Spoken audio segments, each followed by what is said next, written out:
শুভ দুপুর বন্ধুরা, এই যে দেখতেছেন জানলার পাশ দিয়ে ভিডিও ধারণ করা হচ্ছে। এই যে এই জায়গায় মাছ চাষ করা হয়।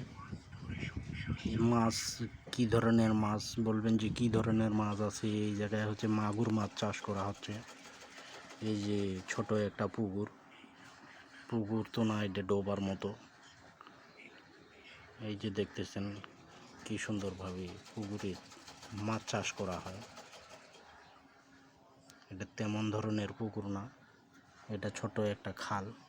এই খালের মধ্যে ময়লা আবর্জনা আসে, এর ভিতরে আপনার এই মাগুর মাছের পোনা ছাড়ে দিলে 3 মাসের ভিতরে বড় হয়ে যায়। এই যে দেখতেছেন কি সুন্দর অসাধারণ দৃশ্য। মোবাইলের মুঠোফোনের মাধ্যমে আপনাদের দেখানোর চেষ্টা করছি। ভিডিওটা কে কোথা থেকে দেখতেছেন অবশ্যই কমেন্টে জানাবেন। বাড়ির আনাচে কানাচে পরিত্যক্ত জায়গায় এভাবে একটু গর্ত করে আপনারা মাছ চাষ করতে পারবেন। কী ধরনের মাছ চাষ করবেন তা আপনারাই নির্বাচন করবেন। পুকুরের গভীরতা কতটুকু হবে তা আপনারা নির্ধারণ করবেন। এইভাবে বাড়ির আশেপাশে পরিত্যক্ত জায়গায় পুকুর খনন করে আপনারা মাছ চাষ করে লাভবান হতে পারবেন।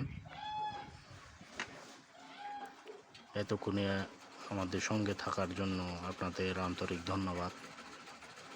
ভালো থাকবেন, সুখে থাকবেন।